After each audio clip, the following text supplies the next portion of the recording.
Olá, estamos dando início aqui a mais um bate-papo científico no podcast da SOBED. Meu nome é Juliana de Menezes, eu moro em Brasília, sou atual presidente da SOBED DF, estou migrando agora para a Comissão Científica da Nova Gestão. E é um grande prazer, eu vou convidar aqui minha amiga, minha conterrânea, a doutora Mirela Rebouças, que é de Goiânia, e vou pedir para, na verdade, ela se apresentar inicialmente, depois a gente vai começar esse bate-papo científico. Mirela. Obrigada, Juliana, pela apresentação belíssima. Meu nome é Mirela Rebouças, eu sou de Goiás, faço parte da SOBED-GO, sou atual presidente, estou na Comissão Científica da Nacional, trabalho com os residentes no serviço público, né, na Universidade, né, de Goiás, e é um prazer, uma honra enorme estar aqui conversando com vocês. Então, o assunto é megaesôfago.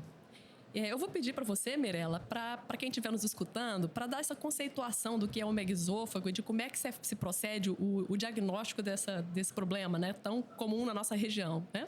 Isso, o megaesôfago é uma doença relativamente rara. Nós temos dividida em duas partes, uma calase idiopática, que é o megaesôfago que é inicial, e temos o megaesôfago mais comum nosso, que é o paciente chagásico. O que é essa caracterização do megaesôfago? É uma falha do relaxamento do músculo do esfíncter esofágico inferior e a peristalse, a dificuldade de peristalse de condução do bolo alimentar do esôfago para o estômago. E isso forma uma dilatação e o que atrapalha muito a vida, sensibiliza muito, diminui a qualidade de vida dos nossos pacientes.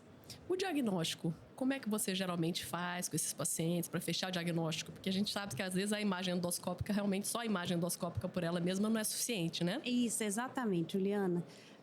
O diagnóstico. O primeiro exame a ser realizado nesse paciente de suspeita de acalásia. Antes do exame, a gente faz uma epidemiologia, pergunta para o paciente de onde que ele veio, se ele veio de zona rural, se ele veio do centro do Brasil, que é onde tem a maior quantidade de pacientes com chagas, se ele tem sintomas, quais são os sintomas, são importantes, disfagia, regurgitação, dor torácica, perda de peso. Depois dessa sintomatologia, a gente parte para a investigação. O primeiro exame a ser realizado é a endoscopia digestiva alta. Ela tem uma sensibilidade, ela vai ser realmente definitiva só em 50% dos casos, mas ela é importante para afastar a pseudacalásia. O que é isso? É uma neoplasia, é uma outra patologia, corpo estranho às vezes impactado no esôfago, simulando, neoplasias, esofagite eosinofílica, afastar outras causas e avaliar a mucosa direitinho, ver se tem resíduos alimentares, aquela estase salivar. É importante a gente orientar o paciente a fazer uma dieta pré-exame, 3 dias de dieta, para a gente conseguir avaliar bem essa mucosa esofágica. A partir da endoscopia, que a gente segue ali a triagem, a gente parte para os exames diagnósticos. Aí a gente faz o esofagograma baritado e tenta classificar esse megaesôfago em grupos 1, 2 e 3, de acordo com a gravidade da doença e a extensão da dilatação do corpo esofágico. E a manometria, pode ser manometria convencional, mas se a gente tiver a possibilidade de fazer uma manometria de alta resolução e aplicar ali os critérios de Chicago 4.0, é espetacular. Aí fica em graus, né, 1, 2 e 3 da acalásia. Mirela, outra dúvida em relação ao tratamento. Você acha que o tratamento clínico para essa condição é bom? O que a gente pode fazer clinicamente para esses pacientes? Juliana, clinicamente esse é o foco, né?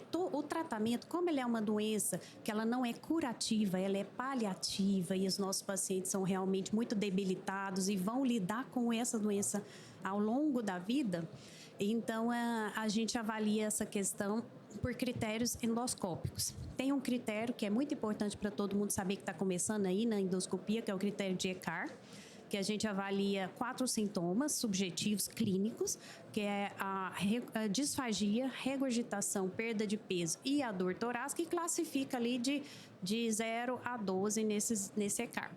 Se o paciente tem um ECAR menor ou igual a 3, ele já tem um sucesso terapêutico. Ele o tratamento deu certo, ele está assim já habilitado para seguir conduzir a vidinha dele, né? E qual que é esse tratamento? O que a gente vai fazer? A gente pode fazer a dilatação endoscópica, de preferência uma dilatação seriada, E a gente pode fazer a miotomia com fundoplicatura, que é o tratamento cirúrgico de eleição para o megaesôfago, acalásia. E a gente pode fazer o POEM, que é o nosso queridinho, que está aí desde 2008, está aí nos estudos e ganhando mais atenção. As 3 terapêuticas são excelentes no tratamento do megaesôfago. Tem algum tratamento específico que você dedique a um tipo específico, que a gente sabe que tem algumas subdivisões da acalásia de acordo com os critérios manométricos, né? Tem algum tratamento específico que você direcione para um tipo de acalásia ou outro? Você poderia falar um pouquinho, assim, rapidamente, só pelos esses tipos de acalásia, essa subdivisão? Sim, Juliana. A gente usa mais atualmente o critério manométrico de Chicago, da manometria de alta resolução. A acalásia tipo 1 é a acalásia típica, que ela tem uma falha de relaxamento do esfíncter, mas ela não tem uma pressurização. A tipo 2, ela tem a falha de relaxamento e tem uma coluna pressurizada. A tipo 1 e a tipo 2, ela responde bem ao tratamento, tanto dilatação, quanto a miotomia cirúrgica, quanto o POEM. Já a acalásia tipo 3, que é a acalásia que já mantém a falha do relaxamento do esfíncter, mas eu tenho um corpo esofágico espástico contraído, essa acalásia tipo 3 de Chicago, ela não responde tão bem aos tratamentos de dilatação e de cirúrgico. Então, o procedimento de eleição já é o POEM. E se tiver falha terapêutica, que pode acontecer falha em todos esses casos, a gente pode migrar nessas técnicas endoscópicas, não tem contraindicação. Em relação ao foco agora, o tratamento endoscópico, em relação à dilatação, como é que se procede essa dilatação? A gente sabe que são usados os balões de dilatação pneumática, né? Para quanto dilatar esse paciente, se tem uma taxa de perfuração grande ou desprezível, o que você pode falar em relação a isso? Esse aí também é bem interessante, Juliana. A dilatação é um método acessível, é um método factível, né? Então ele é um método barato. A gente faz a dilatação com balão dilatador, que a gente começa com 30 milímetros, vai evoluindo para 35 e 40, começa devagar para diminuir o risco de perfuração.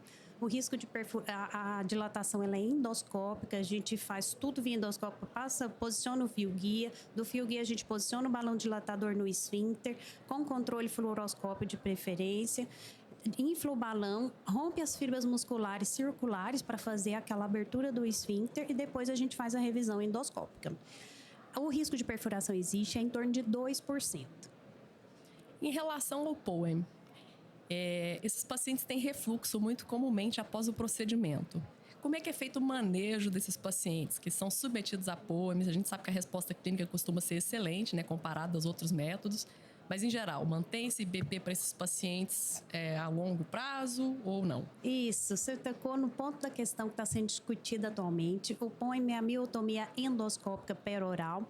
A gente procede uma dissecção dessas fibras musculares via endoscópica, né, trabalhando aí o terceiro espaço. E é um procedimento também factível, né?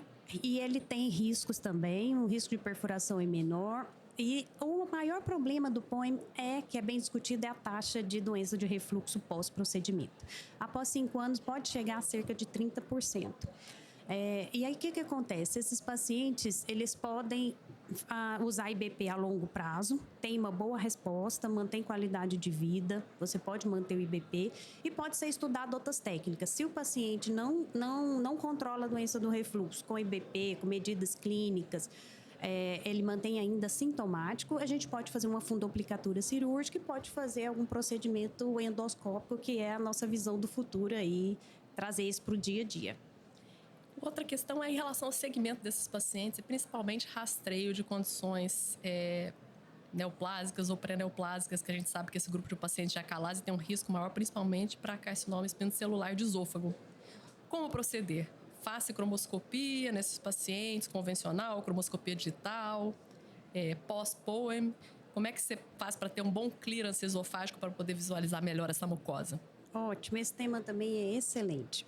Pós-procedimento, todo paciente com acalásia, seja POEM, seja dilatação, seja cirurgia, ele deve ser seguido, porque realmente existe o risco, tanto de adenocarcinoma, que é um pouco menor, e carcinoma espinocelular, que o risco é maior.